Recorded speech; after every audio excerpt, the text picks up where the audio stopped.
바로 오답률 1위부터 살펴보겠습니다. 오답률 1위는 33번에 있는 빈칸 문제가 1위로 선정이 됐고요.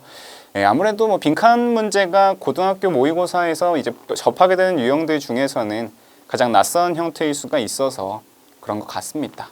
다만 이제 또 고2가 되고 고3이 되면은 빈칸 문제에 대한 어느 정도의 파괴가 된 뒤라 그런지 빈칸 문제가 1위가 되고 하는 경우는 그렇게 많지는 않다는 것도 잡아두시면 괜찮을 것 같습니다. 33번 빈칸 문제 바로 한번 같이 읽고 또 독해하고 중요한 부분들 필기 또 정리해 보겠습니다. 첫 줄부터 살펴보면은요. 이제 우리가 이 talking about what something smells like 했죠. 그래서 이렇게 뭔가 우리가 무언가에 대해서 어떤 냄새가 나는지에 대해서 얘기하는 거는 이 가장 기본적인 방법이 될 수 있다고 합니다. 그 뒤에서의 구문 형태를 보셨을 때도 전치사 뒤에서 동명사 쓰인 것도 같이 살펴보셔야 될 것 같고요. 우리가 무언가의 냄새가 어떻게 나는지에 대해서 얘기하는 거는 우리의 후각과 관련된 경험에 대해서 얘기하는 거에 있어서 가장 기본적인 방식이라고 얘기를 해줍니다. 여기서 이제 좀 어렵게 쓰인 단어는 이 olfactory라는 단어가 후각의 정도의 뜻이 있으니까 점검을 잘 해두시면 좋겠죠. 해석은 이런 식으로만 잘 해두시면 될 것 같고요. 이렇게 주어 부분 잘 끊어주시고 그 뒤에서의 뭐에 관한 얘기인지까지도 잘 점검을 해두시면 괜찮을 것 같습니다. 그리고 나아가서는 심지어 이것은 이 냄새에 대해서 기본적으로 얘기하는 이런 것 자체도 굉장히 어려운 일이 될 수 있다고까지 언급을 합니다. 그래서 이 문장을 크게 봤을 때는 and를 기준으로 앞에서 큰 문장 덩어리 하나랑 뒤에서 문장 덩어리 하나 더가 나온 형태로 봐보시면 되고 뒤에서 얘기하기로는 앞서 얘기한 이런 가장 기본적인 냄새에 대한 얘기조차도 우리한테는 어려운 일이 될 수 있다 까지 언급한 거 보시면 되겠습니다. 첫 줄에서 얘기한 거는 우리가 이 냄새는 어떻고 혹은 무엇의 냄새는 어떻고에 대해서 얘기하는 게 가장 기본적인 후각의 경험이자 근데 그게 기본인데도 불구하고 너무 어려울 수 있다까지 언급한 걸로 봐두시면 될 것 같아요. 그래서 이제 뒤에 내용부터는 이게 왜 어려울 수 있는지에 대한 내용을 쭉 설명해 줄 텐데요. 그 다음 문장을 바로 살펴보면은 우리가 영어로 아무래도 이 영어 지문이니까 미국인들 기준이겠죠. 이 영어 단어들에는 뭔가 마땅한 단어들이 없다라고 표현을 해줬고요. 어떤 표현들이 없냐면 이 냄새를 표현할 수 있는 표현들이 마땅한 표현들이 존재하지 않는다는 얘기를 해줍니다. 우리가 이제 색깔을 표현하는 거랑 방식을 좀 비교하게 되는데 색깔을 표현한다거나 했을 때는 뭐 파랗다거나 뭐 초록색이라거나 하는 이런 묘사하는 표현들이 존재하지만 냄새에 관련해서 설명했을 때는 그런 표현들이 존재하지 않는다는 게 첫 번째로 이 후각에 대해서 표현하는 게 어려운 이유다라고 언급을 해줬습니다. 그래서 우리는 이런 식으로 색깔은 편하게 표현을 할 수가 있는데 이 대신에 우리가 뭔가 냄새에 대해서 어떤 사물의 냄새에 대해서 표현을 하고자 하면은 우리는 뭐를 활용할 수밖에 없다라고 언급을 해주냐면 그 냄새가 어디서부터 이 어디에 기인하는 건지를 활용할 수밖에 없다는 얘기를 해줍니다. 이 냄새의 출처를 활용해서 냄새를 표현할 수밖에 없다는 얘기를 해주고요. 그래서 예를 들면 우리가 냄새를 표현하기를 어떤 거는 참 냄새가 flowery, 꽃향기가 나고 또 어떤 거는 fruity, 약간 과일 향이 나고요. 혹은 어떤 거는 fishy 해서 좀 비릿한 향이 난다. 이런 식의 표현들을 활용해서 전부 다 사물 혹은 그 냄새가 나는 진짜 그 출처를 활용해서 표현할 수밖에 없다는 얘기를 해줍니다. 나아가서 계속해서도 냄새를 표현하는 게 얼마나 어려울 수 있는지 혹은 후각이라는 경험 자체가 얼마나 헷갈릴 수 있는지를 얘기를 해주는데 심지어는 이제 우리가 가장 익숙하다고 생각하는 냄새조차도 정작 식별하기가 그렇게 쉽지 않다고 합니다. 뭐 하는 경우에 그런 것들이 이 일상적인 맥락에서 경험되는 게 아니라면은 이게 뭐 앞에서 말한 것처럼 물고기 냄새인지 아니면 꽃 냄새인지 과일 냄새인지 이런 것들을 구분하기가 어렵다는 식으로 표현을 해줬고요. 구체적인 사례에 대해서는 다음 문장에서 바로 설명을 해줄 겁니다. 처음부터 살펴봤을 때 이 어떤 실험을 진행을 해보니까 실제로 다수의 그 실험 내의 참가자들이 아주 흔한 냄새들인데도 불구하고 구분하지 못했다는 얘기를 해줍니다.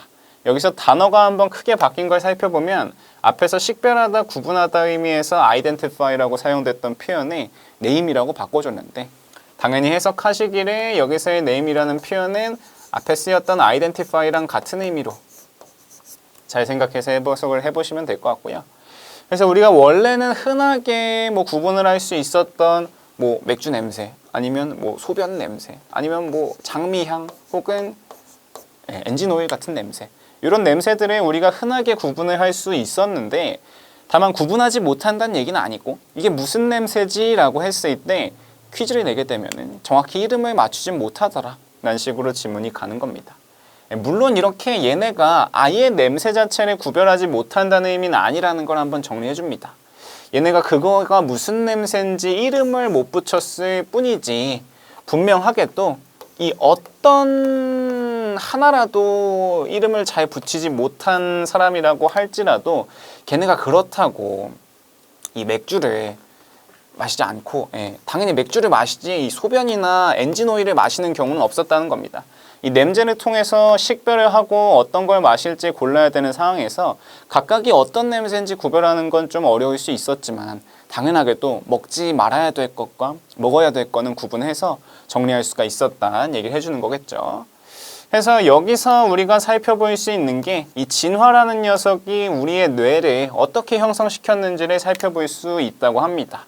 살펴보기로는 우리는 냄새에 이제 다양한 방식으로 잘 적당히 반응을 할 수 있지만, but 하고서 빈칸에서는 우리가 할 수 없는 거에 대한 언급을 정리해 줄 수 있어야 되겠죠. 그래서 우리가 충분히 구별은 할 수 있지만 뭐 정확히 식별을 하진 못한다거나 이름을 붙이지 못한다는 식의 내용이 들어가야 되겠죠. 그래서 선지들 한번 같이 살펴보고 정답 한번 살펴보겠습니다. 뭐 정답을 먼저 보여드리진 않고 1번에서 5번까지 같이 해석한 다음에 여러분들도 직접 한번 골라보시면 좋을 것 같아요. 1번부터 보면은 이 정확한 출처를 어떻게 해서든 구분해낼 수 있더라. 여기서 좀 어렵게 쓰인 단어는 manage to란 단어가 뭐 겨우 뭐뭐 해내다, 기꺼이 뭐뭐 해냈다, 이런 식으로 해석할 수 있다는 내용으로 보셔야 될 것 같고요. 다음 2번 문장으로 넘어가서는 우리는 그 냄새라는 녀석들에 대해서 얘기할 수 있게 뭔가 완벽하게 준비가 된 상태는 아니더라, 혹은 뭐 그런 어떤 상태는 아니더라 라는 식의 표현을 해줬고요. 3번 같은 경우에는 우리의 지각이나 감각 같은 것들이 진짜 강한 감정으로 이어지진 않더라 까지 해석할 수 있고, 4번에서는 우리는 그 후각이랑 냄새라는 녀석들이 시각 정보랑 구분하지는 못하더라 라는 얘기를 했고요. 5번에서의 내용은 이런 식의 반응들도 틀릴 수가 있더라, 일상적인 맥락이 없으면 틀릴 수도 있더라 라는 식으로 내용을 잡아줬습니다. 이제 여기서 좀 잘 정리를 해보면, 첫 번째로 앞에서의 문맥을 잘 기억해 보셔야 됩니다.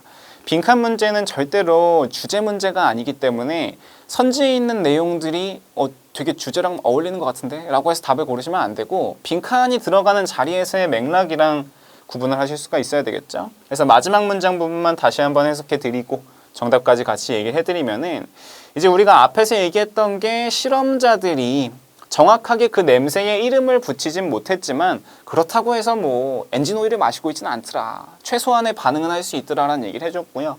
그래서 마지막으로 정리하기를 우리는 이 많은 방식에서 냄새에 정확하게 반응을 할 수 있었지만 뭐 구체적으로 잘 얘기할 수는 없더라, 구체적으로 그들에 대해서 정리할 수는 없을 수 있더라 라는 식의 내용을 정리해줘야 되기 때문에 정답으로 고를 수 있는 건 2번이겠죠. 2번.